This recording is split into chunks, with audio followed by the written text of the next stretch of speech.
Hello दोस्तों, नमस्कार। मैं डॉक्टर मनीष सर अपने चैनल में आपका स्वागत करता हूं। दोस्तों, आप पढ़ रहे हैं अध्याय 4, जिसका अभ्यास प्रश्न पढ़ रहे हैं आप। गतिमान आवेश और चुंबकत्व चैप्टर का नाम है, जिसमें आपको क्वेश्चन नंबर 9 तक आपको बता दिया गया है क्वेश्चंस। अब आज हम बताएंगे आपको क्वेश्चन नंबर 10। क्वेश्चन नंबर 10 है, दो चल कुंडली गैल्वेनोमीटर दो चल कुंडली गैल्वेनोमीटर मीटरों M1 और M2 के विवरण नीचे दिए गए हैं। ठीक है, यहाँ पर दो चल कुंडली गैल्वेनोमीटर है, जिनके मान यहाँ पे दिए गए हैं। देखें ध्यान से। R1 10 ओम, N1 30 दिया है, 30 फेरा है। क्षेत्रफल A1 दिया है 3.6 × 10⁻³ मीटर स्क्वायर, और चुंबकीय क्षेत्र B1 दिया है 0.25 टेस्ला। तो यह सारी सूचनाएं पहले गैल्वेनोमीटर का है। दूसरा गैल्वेनोमीटर का मान दिया है R2 14 ओम, N2 42, A2 1.8 × 10⁻³ मीटर स्क्वायर, और उसके लिए चुंबकीय क्षेत्र B2 दिया है 0.50 टेस्ला। दोनों मीटरों के लिए स्प्रिंग नियतांक समान है। दोनों चल कुंडली गैल्वेनोमीटरों के लिए स्प्रिंग नियतांक का मान समान है। आपको पूछा जा रहा है A, M2 या M1 की धारा सुग्राहिताओं, B, M2 और M1 की वोल्टता सुग्राहिताओं का अनुपात ज्ञात कीजिए। तो आपको M2 और M1 के धारा सुग्राहिता का मान निकालना है, और M2 और M1 के वोल्टता सुग्राहिता का मान निकालना है। सूचनाएं दी गई हैं, तो आइए देखते हैं कैसे इसको सॉल्व करेंगे। तो आप सूत्र जानते हैं। क्वेश्चन नंबर 10 है आपका। आपको पता है सूत्र की धारा सुग्राहिता क्या होती है। धारा सुग्राहिता, धारा सुग्राहिता, धारा सुग्राहिता SI, धारा सुग्राहिता SI बराबर NAB बटा C। ठीक है, यह धारा सुग्राहिता का सूत्र हो गया, SI बराबर NAB बटा C। इसी तरह वोल्टेज सुग्राहिता का भी आप सूत्र जानते हैं। ठीक है, वोल्टेज सुग्राहिता, वोल्टेज सुग्राहिता SV बराबर, ठीक है, NAB बटे CR। इसका सूत्र क्या होता है? NAB बटे CR वोल्टेज सुग्राहिता का सूत्र होता है। अब यहाँ पर SI धारा सुग्राहिता जो है वह NAB बटे C है, तो इसमें NAB बटे C के जगह पे हम SI लिख सकते हैं। तो यह हमारा हो जाएगा SI बटे R, भी इसको लिख सकते हैं। वोल्टेज सुग्राहिता को SI बटे R भी लिख सकते हैं, या NAB बटे CR लिख सकते हैं, और धारा सुग्राहिता को NAB बटे C लिखा जाएगा। ठीक है, अब जो है दोनों मीटरों के लिए स्प्रिंग नियतांक C का मान समान है। दोनों के लिए C का मान क्या है? समान है। तो जब दोनों के लिए C का मान समान है तो C को हम नहीं रखेंगे सूत्र में। ठीक है, तो पहला कंडीशन जो दिया गया है A पूछ रहा है M2 और M1 के धारा सुग्राहिता का मान निकालिए। ठीक है, तो धारा सुग्राहिता SI किसके लिए? M2 के लिए, और धारा सुग्राहिता SI किसके लिए? M1 के लिए। इसका आपको अनुपात निकालना है। C समान है तो C को हम हटा दे रहे हैं, तो C को हटाने के बाद क्या बचेगा? NAB बचेगा, NAB बचेगा। तो पहले 2 वाले के लिए फिर 1 वाले के अनुपात निकालना है, तो पहले 2 वाले के लिए लिखेंगे N2 A2 बटा B2। ठीक है, N2 A2 बटा B2 अब बटे N1 A1 बटे B1। ठीक है, धारा सुग्राहिता निकालना है। धारा सुग्राहिता का अनुपात SI M2 बटे SI M1 बराबर N2 A2 बटे B2 बटे N1 A1 into B1। C हट गया, C हटा दिया इसलिए क्योंकि C जो है समान होगा, C बटे C होगा तो कैंसिल हो जाएगा। ठीक है, अब मान रखते हैं। ठीक है, मान N2 का मान कितना दिया हुआ है? N2 का मान 42 है, 42 फेरा है। A2 का मान लगते हैं, A2 का मान कितना है? A2 का मान आपका 1.8 गुणे 10⁻³ है। ठीक है, तो A2 का मान 1.8 गुणे 10⁻³ है आपका A2 का मान। अब क्या है आपका B2? B2 का मान कितना है? तो B2 का मान आप देखें ध्यान से 0.5 टेस्ला है। B2 का मान है आपका 0.50 टेस्ला बटे N1 का मान रखें। N1 का मान कितना है? N1 का मान 30 है। A1 का मान कितना है? तो 3.6 गुणे 10⁻³ है। ठीक है, और क्या है B1 का मान कितना है? तो 0.25 है। B1 का मान कितना है? 0.25 टेस्ला है। ठीक, अब इसको सॉल्व करते हैं। तो आप देखो 25 से कम 25, 25 दूना 50, दो अंक पे दशमलव है, दो अंक पे तो हट जाएगा, समान दशमलव है, तो 25 दूना 50 ये 2 हो जाएगा। अब यह देखो एक एक अंक पे दशमलव है तो हटा सकते हैं, तो 18 कम 18, 18 दूनी 36, 2 से 2 कैंसिल हो जाएगा। ठीक है, 10⁻³ से 10⁻³ कैंसिल हो जाएगा। अब यह बच गया 30/42, 42/30। ठीक है, 42/30, तो भाग दे दें 30 का 42 में, तो क्या हो जाएगा? 42 में 30 का भाग दें तो 30 से कम 30 हो जाएगा, बचेगा आपका 12, दशमलव लगा देंगे, 0 बढ़ जाएगा, तो 30 चौको 120 हो जाएगा। तो कितना आ गया? 1.4, 1.4। तो यह पहला आंसर हो गया। तो धारा सुग्राहिता का अनुपात कितना आएगा? 1.4 आएगा। मान आपने रख दिया है N2 का 42, A2 का 1.8 गुणे 10⁻³, B2 का 0.50 टेस्ला, N1 का 30, A1 का 3.6 गुणे 10⁻³ और B1 का 0.25। आपने दो अंक पे दशमलव था तो कैंसिल हो गए, तो 25 से कम 25, 25 दूना 50। ठीक है, तो 2 हो गया। अब यहाँ पे 1.8, 3.6 है, एक एक अंक पे दशमलव हट जाएंगे, 18 में कम 18, 18 दूनी 36, 2 से यह 2 कैंसिल हो गया, 10⁻³ से 10⁻³ कैंसिल हो गया, 42/30 हुआ, तो 42 में 30 का भाग दिए 1.4 आया। यह आपका पहला आंसर निकल गया ए, धारा सुग्राहिता का अनुपात। अब हम लगाते हैं वोल्टेज सुग्राहिता का अनुपात। ठीक है, इसको मिटाते हैं। वोल्टेज सुग्राहिता का अनुपात आपको निकालना है SV। SV किसके लिए? M2 के लिए, और SV किसके लिए? M1 के लिए। ठीक है, सूत्र क्या है? SI/R, SI/R। ठीक है, तो SI/R, SI की वैल्यू जो आई है, SI की वैल्यू कितनी आई है? 1.4, उसको रख देंगे डायरेक्ट। ठीक है, तो यह हो जाएगा SI किसके लिए? M2 के लिए, बटे SI किसके लिए? M1 के लिए, इंटू R नीचे है तो R1/R2 हो जाएगा, R1/R2 हो जाएगा। SI तो पहले 2, SI M2/SI M1 into R1/R2। ठीक है, अब मान रखते हैं SI M2/SI N1, मतलब धारा सुग्राहिता का मान 1.4 आया था। अब R1/R2, R1 का मान कितना है प्रश्न में? 10 ओम, और R2 का मान कितना है प्रश्न में? 14 ओम।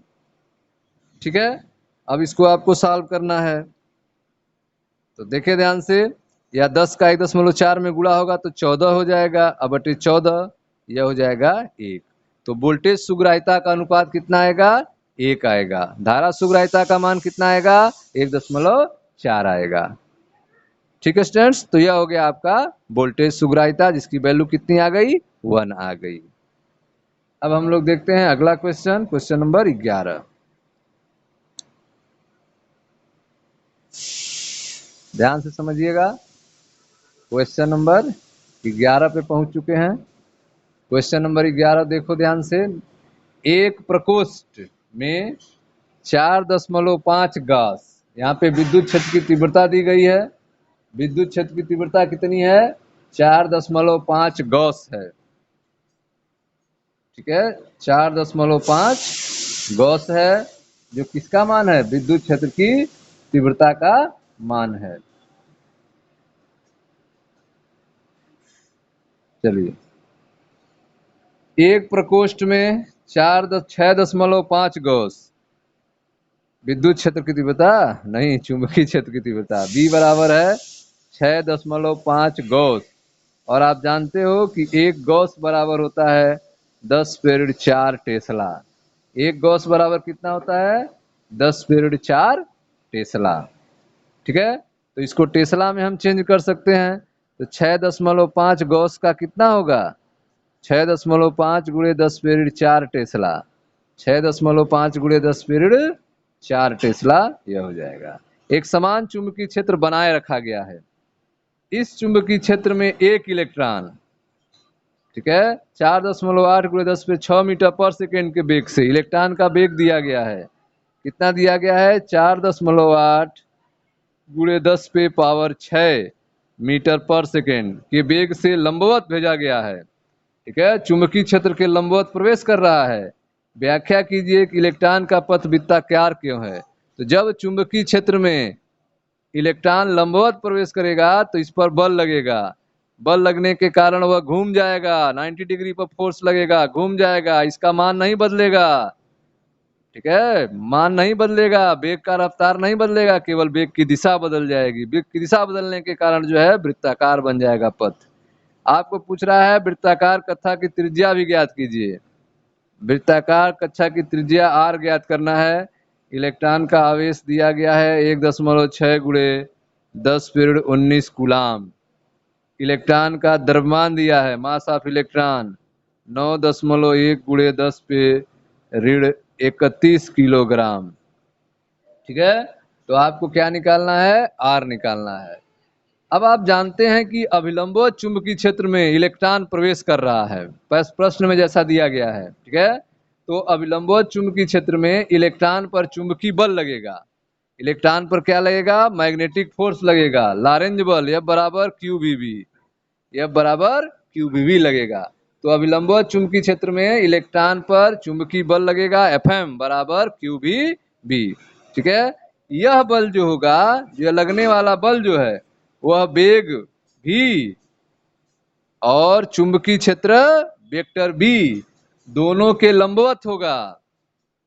वेग भी और चुंबकीय क्षेत्र B दोनों के लंबवत होगा, जिसके कारण चुंबकीय बल इलेक्ट्रॉन के चाल को बदले बिना उसके पथ की दिशा को बदल देगा। इलेक्ट्रॉन का चाल नहीं बदलेगा, क्या बदल जाएगा? दिशा बदल जाएगा। ठीक है, और यह वृत्ताकार पथ पर ही संभव है, यह केवल वृत्ताकार पथ पर संभव है। अतः चुंबकीय बल वृत्ताकार पथ के लिए आवश्यक अभिकेंद्र बल प्रदान करता है। यही चुंबकीय बल जो है वृत्ताकार गति के लिए अभिकेंद्र बल प्रदान करता है। ठीक है, जिसके कारण इलेक्ट्रॉन का पथ वृत्ताकार हो जाएगा। ठीक है, तो वृत्ताकार का बल, यह FM मैग्नेटिक फोर्स ही सेंट्रीपिटल फोर्स देगा, FC देगा, विकेंद्रीय बल देगा। ठीक है, तो इस तरह से FM जो QVB है वह FC देगा, अर्थात mv²/r, mv²/r प्रदान करेगा। V से एक भी कैंसिल हो जाएगा, तो R बराबर हो जाएगा mv/QB। R बराबर क्या हो जाएगा? mv/QB। तो यहाँ पे Q आवेश के जगह इलेक्ट्रॉन है, तो mv/EB हो जाएगा, mv/EB हो जाएगा। ठीक है, तो यहाँ पे आप देख रहे हैं कि वृत्ताकार पथ की त्रिज्या कितनी हो जाएगी? R बराबर mv/EB। इलेक्ट्रॉन का पथ वृत्ताकार क्यों हो जाएगा? क्योंकि जो इलेक्ट्रॉन प्रवेश कर रहा है वहाँ पे वेग और चुंबकीय क्षेत्र एक दूसरे के लंबवत हैं। ठीक है, तो इस तरह से प्रवेश करने के कारण उस पर फोर्स लगेगा और फोर्स उसके चाल को नहीं बदल पाएगा। ठीक है, चाल को नहीं बदल पाएगा, केवल उसके दिशा को बदल देगा, जिससे वह वृत्त में घूमने लगेगा। और यह लगने वाला बल FM उसको अभिकेंद्र बल प्रदान कर देगा। FM बराबर FC हो जाएगा, अर्थात QVB बराबर mv²/r। तो R बराबर mv/EB, R बराबर mv/EB हो जाएगा। अब यही आपको निकालना है पथ की त्रिज्या R का मान।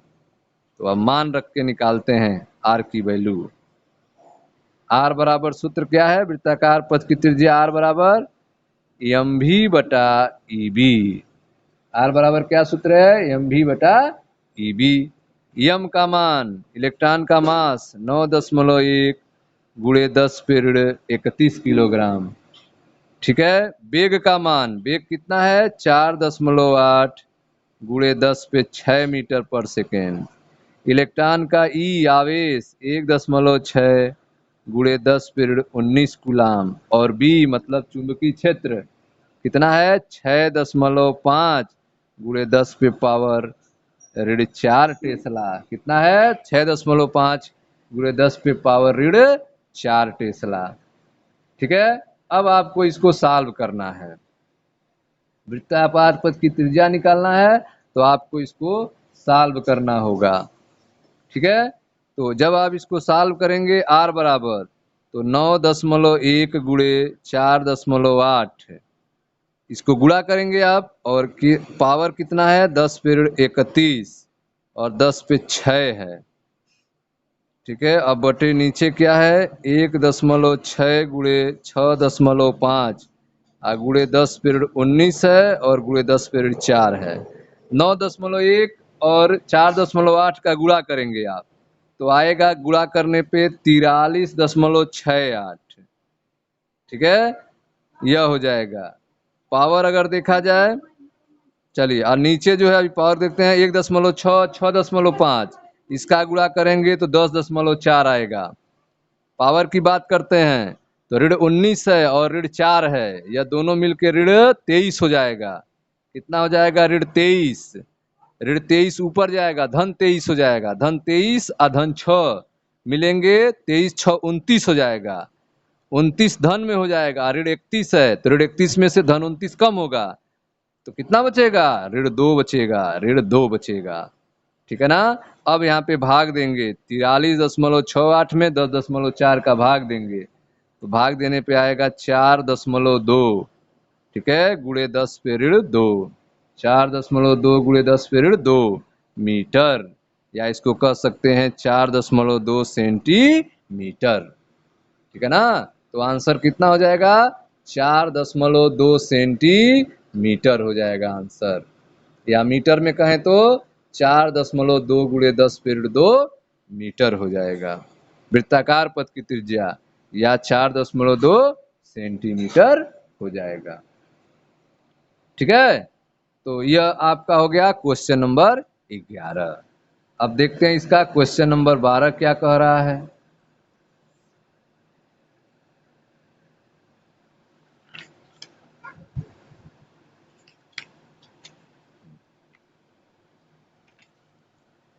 क्वेश्चन नंबर 12 जो है क्वेश्चन नंबर 11 से ही संबंधित है। कह रहा है कि प्रश्न 11 में वृत्ताकार कक्षा में इलेक्ट्रॉन के परिक्रमण आवृत्ति प्राप्त कीजिए। आपको आवृत्ति ज्ञात करना है, फ्रीक्वेंसी। क्या यह उत्तर इलेक्ट्रॉन के वेग पर निर्भर करता है, व्याख्या कीजिए।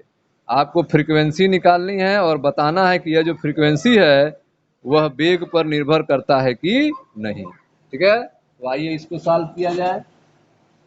आपको इस क्वेश्चन में फ्रीक्वेंसी निकालना है, एफ का मान निकालना है।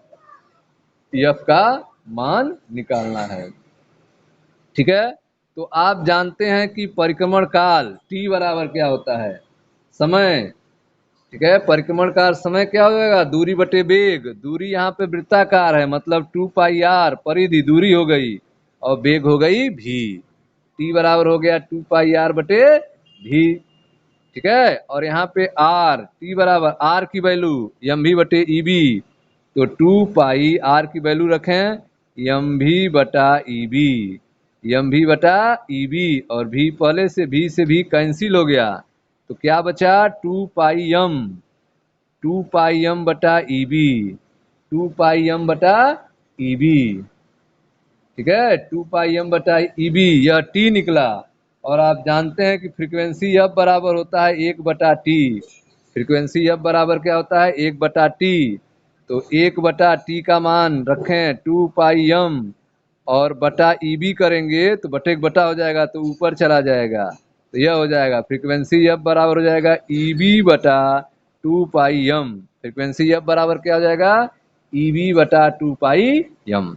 अब इस फ्रीक्वेंसी में देखो भी नहीं आ रहा है, वेग भी नहीं आ रहा है आवृत्त में, इसका मतलब इलेक्ट्रॉन की आवृत्ति जो है वेग पर निर्भर नहीं करेगी। इलेक्ट्रॉन की आवृत्ति वेग पर निर्भर नहीं करेगी। ठीक है, तो अब हम जो है आवृत्ति निकाल रहे हैं, फ्रीक्वेंसी का गणना करेंगे, और आपने देखा वेग पर निर्भर नहीं करेगी। तो एफ बराबर ई, इलेक्ट्रॉन का आवेश 1.6 गुणे 10⁻19। ठीक है, यह इलेक्ट्रॉन का आवेश हो गया। अब बी चुंबकीय क्षेत्र 6.5 गुणे 10⁻4 बटे 2, पाई का मान 3.14, और यम का मान, ठीक है, यम मतलब इलेक्ट्रॉन का द्रव्यमान, इलेक्ट्रॉन का मास, तो 9.1 गुणे 10⁻31 किलोग्राम। 9.1 गुणे 10⁻31 किलोग्राम। ठीक है, अब इसको आप सॉल्व करेंगे। यह बराबर, तो आप 1.6 और 6.5 इसका गुणा करेंगे तो 10.4 आएगा। ठीक है, 19 ऋण 19 और ऋण 4 मिलके हो जाएंगे ऋण 23 बटे, अब यहाँ नीचे गुणा करेंगे आप 2 गुणे 3.14 का और 9.1 का, तो गुणा करेंगे तो आएगा आपका 57.148। ठीक है, और 10 पे पावर कितना है, ऋण 31। ठीक है, और ऋण 31 ऊपर जाएगा तो धन 31 हो जाएगा, धन 31 में से 23 घटेगा, धन 21 में से 23 घटेगा तो 10.4, धन 31 में से 23 जब घटेगा तो आएगा 8 बटे 57.148। ठीक है, अब यहाँ देखें फ्रीक्वेंसी कैसे सॉल्व करेंगे। 10 पे 8 है तो इस पे दो जीरो कम करेंगे तो इसके साथ देंगे, 10.4 को देंगे तो यह हो जाएगा 104, तो एक ठो कम हुआ, एक जीरो और लगा दिए तब यह 10 पे 6 हो गया, 10 पे 6 हो गया, नीचे हो गया 57.148, 57.148। अब इसको भाग देंगे, भाग देने पे आएगा आपका 18.2, 18.2 के लगभग आएगा, गुणे 10 पे पावर 6, ये आंसर हो जाएगा 18.2। और 10 पर 6 को आप क्या लिख सकते हैं, ठीक है, जो 10 पे आपका 6 है वह हो जाएगा आपका 10 पे 6 को हम लोग कहते हैं मेगा। ठीक है, 10.6 को क्या कहते हैं, मेगा हर्ट्ज। सो 18.2 मेगा हर्ट्ज, या 18.2 गुणे 10 पे 6 हर्ट्ज। ठीक है, तो फ्रीक्वेंसी कितना आएगी, 18.2 मेगा हर्ट्ज आएगी। तो इस तरह से इस क्वेश्चन को सॉल्व करेंगे, क्वेश्चन नंबर 11। अब आते हैं नेक्स्ट क्वेश्चन नंबर 12 को देखा जाए।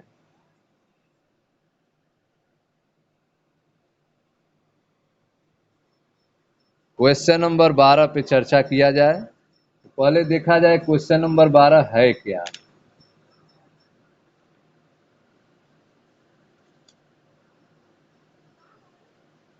ध्यान से समझिएगा क्वेश्चन नंबर 12 को, यह आपके लास्ट क्वेश्चन है, देखिए ध्यान से।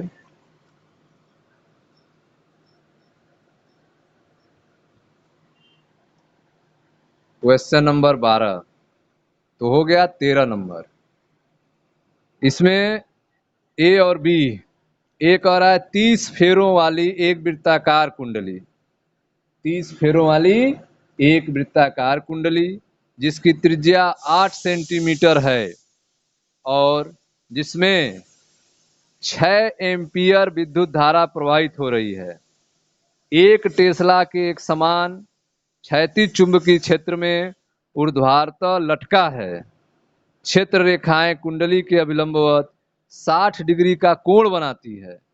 कुंडली को घूमने से रोकने के लिए जो प्रति आघूर्ण लगाया जाना चाहिए उसके परिमाण परिकलित कीजिए। ठीक है, तो आपको एंटी टार्क ज्ञात करना है, प्रति आघूर्ण टाउ का मान ज्ञात करना है। ठीक है ना, तो जो सूचनाएं दी गई हैं पहले उसको नोट किया जाए। ठीक है, जो सूचनाएं दी गई हैं पहले उसको नोट किया जाए।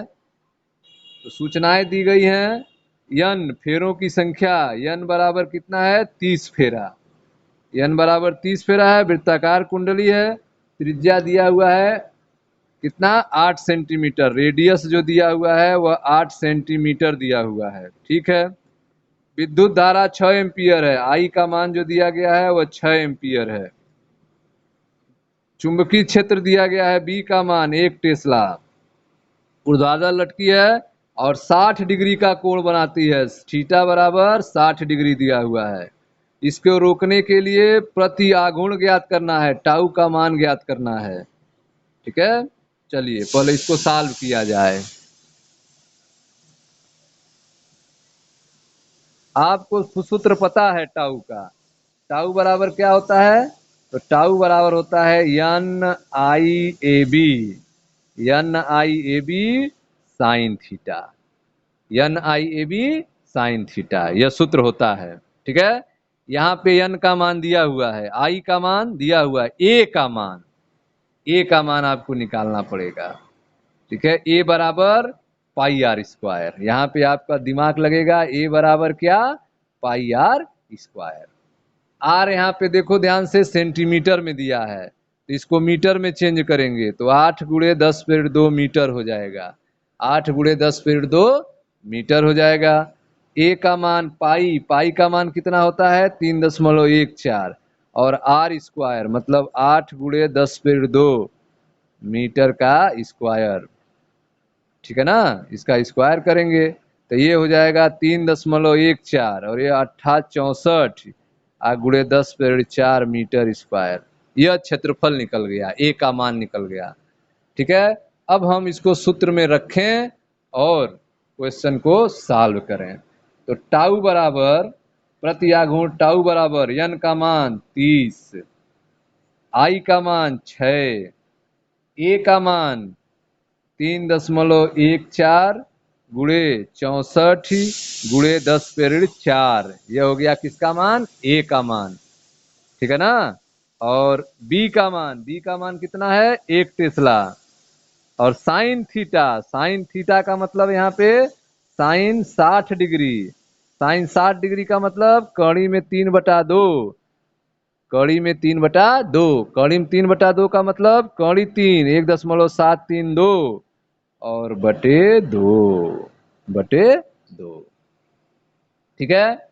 अब इसको सॉल्व करेंगे, 2 एकम 2 और यहाँ 15 बार में 30 कट गया, तो टाउ बराबर आ गया आपका 15 गुणे, ठीक है, 6 गुणे 3.14 गुणे 64 गुणे 10⁻4 गुणे 1.732। ठीक है ना। अब इसी को आपको सॉल्व करना है, मल्टीप्लाई करना है, आपका आंसर निकल जाएगा। ठीक है। 15 छक्का 90, ठीक है, गुणे 3.14 गुणे 64 गुणे 10⁻4 गुणे 1.732 सबका आप गुणा करेंगे तो आपका आएगा 3132516, ठीक है, गुणे 10⁻4, यह आएगा आपको गुणा करने पे। ठीक है। अब 10 से ऋण 4 को हटाना है तो दशमलव को आगे करेंगे, तो 4 अंक आगे कर दे रहे हैं, 1 2 3 4, ये हो जाएगा 3.13, 10⁻4 हट जाएगा, न्यूटन मीटर, 3.13 न्यूटन मीटर। यह प्रति आघूर्ण का मान आ जाएगा 3.13 न्यूटन मीटर। यह आपका आंसर हो गया 12 का ए। ठीक है। 12 का ए हो गया। अब इसमें 12 का बी भी है, उसको देखते हैं क्या पूछा गया है 12 के बी में।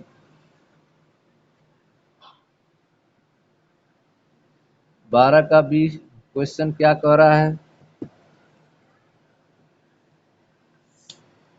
12 का बी कह रहा है कि यदि ए में बताई गई वृत्ताकार कुंडली को उसी क्षेत्रफल की अनियमित आकृति की समतली कुंडली से प्रतिस्थापित कर दिया जाए। ठीक है। तो अब इसके जगह पे एक नया कुंडली लगाया जा रहा है। कौन सी कुंडली है? अनियमित आकार का, जिसका शेप अनियमित है, शेष सभी वितरण अपरिवर्तित रहे, सभी चीजें अपरिवर्तित हैं, केवल वृत्ताकार कुंडली को उसी क्षेत्रफल की अनियमित आकृति की समतली कुंडली लगाई जा रही है, तो क्या आपका उत्तर परिवर्तित हो जाएगा कि वही रहेगा? ठीक है। अब आप जानते हैं कि बल आघूर्ण का जो व्यंजक है वह केवल क्षेत्रफल पर निर्भर करता है। टाउ बराबर NIAB साइन थीटा जो है बल आघूर्ण का व्यंजक, इसमें लंबाई गुणे चौड़ाई क्षेत्रफल, बल आघूर्ण का समीकरण केवल क्षेत्रफल पर निर्भर करता है, कुंडली के आकार पर नहीं। यह कुंडली के आकार पर निर्भर नहीं करेगा कि कुंडली वृत्ताकार है कि अनियमित आकार है, यह इस पर नहीं निर्भर करता, निर्भर करता है एरिया पे, कुंडली के क्षेत्रफल पे। ठीक है। तो बल आघूर्ण का व्यंजक केवल क्षेत्रफल पर निर्भर करता है, कुंडली के आकार पर निर्भर नहीं करता है। ठीक है। इसलिए किसी भी आकार की समतल कुंडली पर बल आघूर्ण वही रहेगा। किसी भी आकार के समतल कुंडली पर बल आघूर्ण वही रहेगा, बशर्ते क्षेत्रफल का मान वही रहे। क्षेत्रफल नहीं बदलना चाहिए, बशर्ते क्षेत्रफल वही अगर है तो बल आघूर्ण का मान वही रहेगा।